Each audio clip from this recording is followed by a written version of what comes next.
Alright, this is a Haggy STS with the Millennium Boom 120 on it. We're in the center section hooking to the legs with 8-inch extensions. The leg measures 3.5 by about 2.5. So we're using the Miller plate attached like that, and we could get away with slightly smaller U-bolts. This is what we had here. So the 8-inch extensions allow it to fold up without the outside coming in and hitting. Moving out, this is a 4-inch drop, and we're using a 6-inch Miller.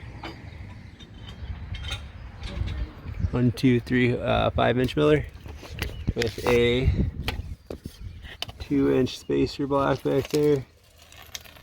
I don't know if you can see, there it is, 2-inch spacer to fill in that void, and 5-inch U-bolts. Should allow a screenshot. And we're just coming out like that. All the primaries out here are just the standard 180s, the Rogator 180s technically. This is all 2x2 square tube, so these are all exactly the same.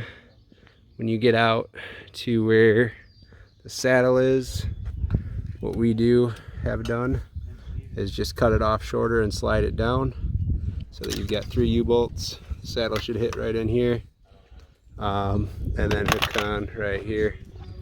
That way it's no issues with the 2x2s. At this hinge point, we switch to the other side, so we're now on the back side of the boom, and then we've got a peg mount.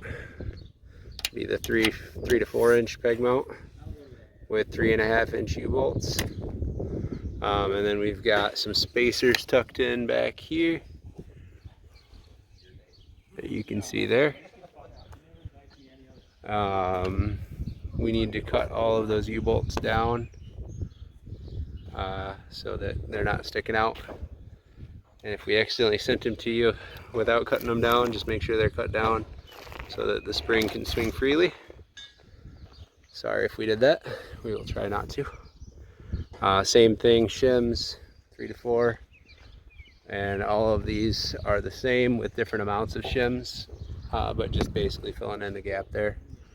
And then these outside ones, you have to use the holes in the shim. So that weird triangular thing down in there. And you're gonna actually kind of hold those up as you're putting those together. Get them all tight so that you can use that. And that's everything.